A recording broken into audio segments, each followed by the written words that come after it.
Hey guys, we're here with Matt Bovee today from TaylorMade, Director of Product Creation in the irons category, and we are going to talk about the new P790.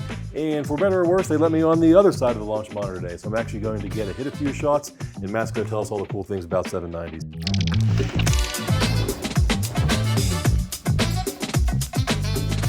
Tell us, Matt, 790 2023, really what makes it different than 21 or any prior year? Yeah, I mean, really, where to begin with the new 2023 model? There's a lot happening here, both outside and inside. The big story is inside. On the outside, it's the P790 that everyone has come to know and love. Obviously, fits a wide array of players. You have really just very contemporary, timeless, elegant looks on the outside. This one with a little bit more of a serious attitude, tour satin scratch in combination with this pearl satin.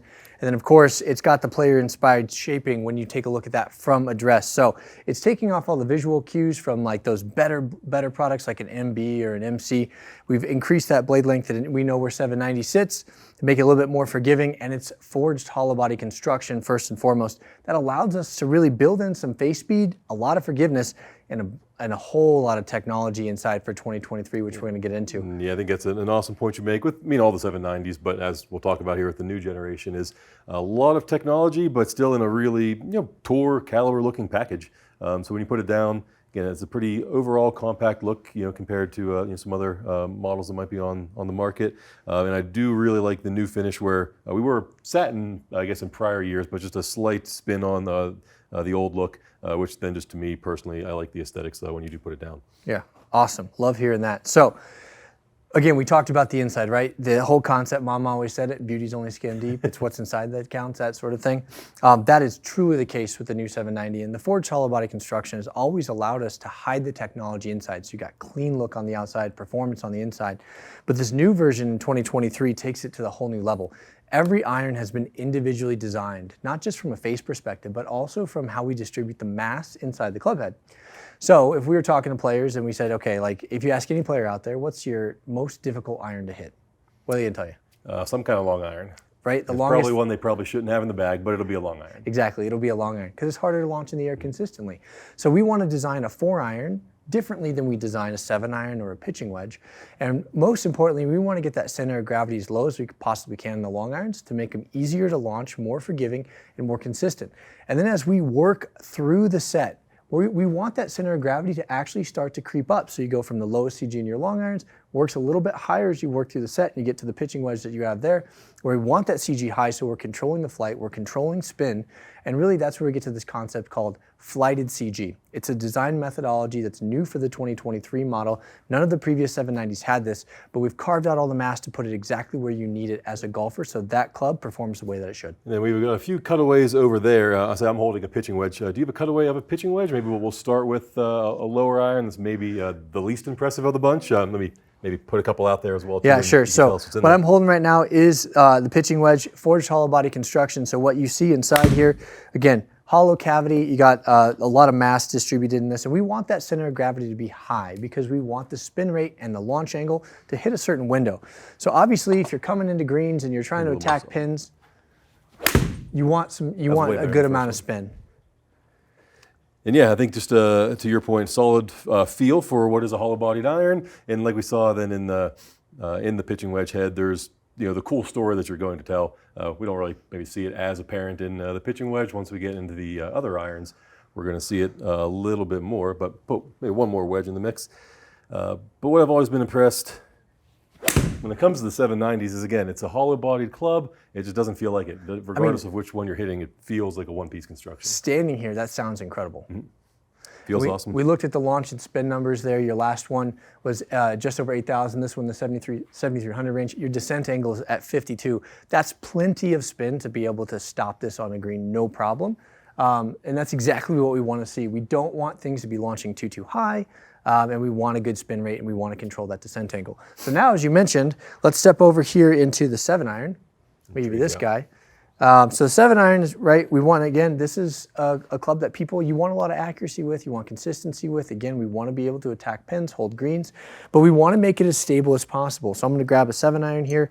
we'll show everybody, and we'll put up a visual on screen that compares all of the irons together. But this one inside the 7-iron, these visuals really start to come alive.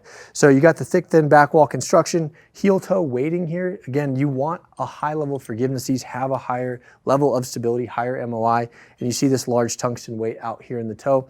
Notice that it's positioned vertically. Again, we want to control that CG position, and we want it all the way out on the toe if we possibly can. So that's exactly what we've got here in this 7-iron. Of course, every one of these irons, it's like a little jigsaw puzzle. I had a hard time getting that one back in earlier as well. Every one of these irons is filled with speed foam air. Again, you want to make sure we get that premium forged feel, even though we have all the performance, all the face speed, as you were just alluding to. So let's hit a couple 7-irons. Let's see how this one feels. And again, really the story inside the 7-iron is that heel toe weighting. We want these to be as stable as possible. We want to build as much consistency as possible. Yep. And then we do start seeing, correct me if I'm wrong, is it starting the 7-iron or the 8-iron, where we do start seeing the through slot technology for those thin shots that I'm certainly guilty of hitting from time to time to help retain some ball speed as well. Yeah, I appreciate you bringing that up. That's the speed pocket that you're seeing there in the sole, and that's exactly what it does. It builds in flexibility low on the club face so that when you inevitably miss a shot, which is pretty much always going to be low on an iron, you really protect that ball speed and you still hit your carry distance, which again is so much more important than total distance when it comes to irons. So I appreciate you bringing that up. Speed pocket, very key technology for the 790s. Yeah, this would be a good comparison between the two because the first one was ever so slightly thin. I mean, playing golf, I'd certainly take it. That second one was definitely a little bit more solid and a little bit of an overdraw, but I think ball speed on both was, again, within a pretty acceptable range for a solid strike versus a thin one. And what I like, smash factor, 149. I mean, that's like a solid driver. Impressive. That's a solid driver, and I'm hitting a 7-iron. So I know these aren't they're player distance irons. Like we talked about a little bit before, they're not necessarily going to say super 20 yards farther than Gen 3, but these things still go forever in a nice small package. Yeah, so again, you mentioned it there, the name of the game, it's through the whole set, designing a better set from top to bottom. Everyone's got a toolbox at home. That toolbox is not full of a box of hammers. You need different tools for different jobs. Your irons are the exact same way in your golf bag. So you just hit the 7-iron. Let's step over to the 4-iron now. And I'm going to give you this guy. So the 4-iron, again, we talked about how the long irons are harder to hit, and we want that low CG in this club to really promote easy launch, which is going to give you more consistency as a player and more confident in your long irons.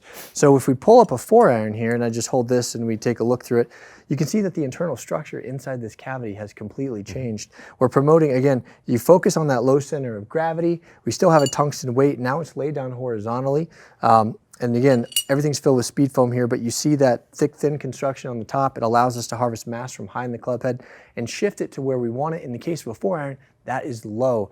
And again, one more thing I want to mention is this little finger here, this little structure in the center, we call that a sound stabilization bar. That feature actually allows us to tune the frequency that you hear at impact, which is what you interpret as feel. So we want to make sure we have a premium feel through the entire set, a consistent feel through the entire set. And even though the mass is changing internally, that's exactly how we do it. Awesome. And what I like about this one, just before I even put it down, is in a longer iron, where typically you're going to have more offset in any model, it doesn't have a ton of offset because I'm always fighting that leftward miss.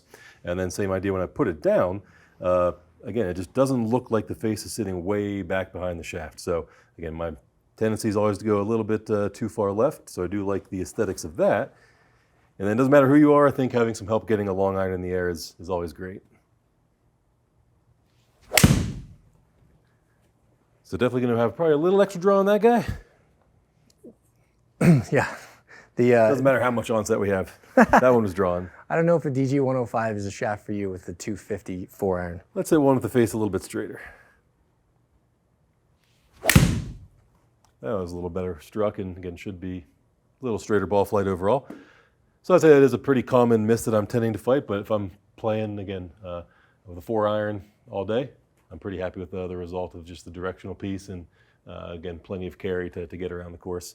And again, still loving the smash factor. It's just staying huge throughout the day. So they're, I think, super hot irons, and again, plenty forgiving in the shots I've hit here so far. And aesthetics, again, if you're, I guess, what category of golfer would you say we're really targeting with this particular model? What skill level? Now, I get that question a lot. I think one of the unique things about 790 in the player's distance category in general is that it applies to such a wide array of players. Like I said, I get that question all the time.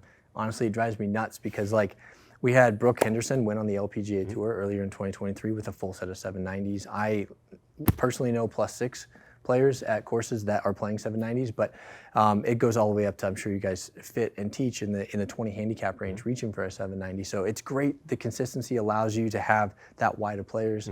The performance, the speed, the forgiveness, it's all there. If I had to pick a range that it was targeted at, though, I would probably say in that low double digit, like in your 10 to 12 range. And then you're reaching, in your 15 to your 5, depending on, your swing speed, launch conditions, all that sort of stuff. I can't advocate enough for keeping an open mind when you go into work with your coach, right? Everybody has an iron that they want to play, but that might not be the best iron for you. You got to check the ego at the door. Let's talk with the fitter. Let's talk with the coach. Let's find out what's going to help you find the best success around the course. Yeah, I think it's a great point you make as well, too. If you're talking your 12, 13, even 5 handicap, that comes in many shapes and sizes. The player could be an awesome iron player and struggle maybe on the green or vice versa. So, you can't just say it's for a 12 handicap, for example. It really just depends on what the player's needs are. And to, again, echo your sentiment, that's really why fitting is so important.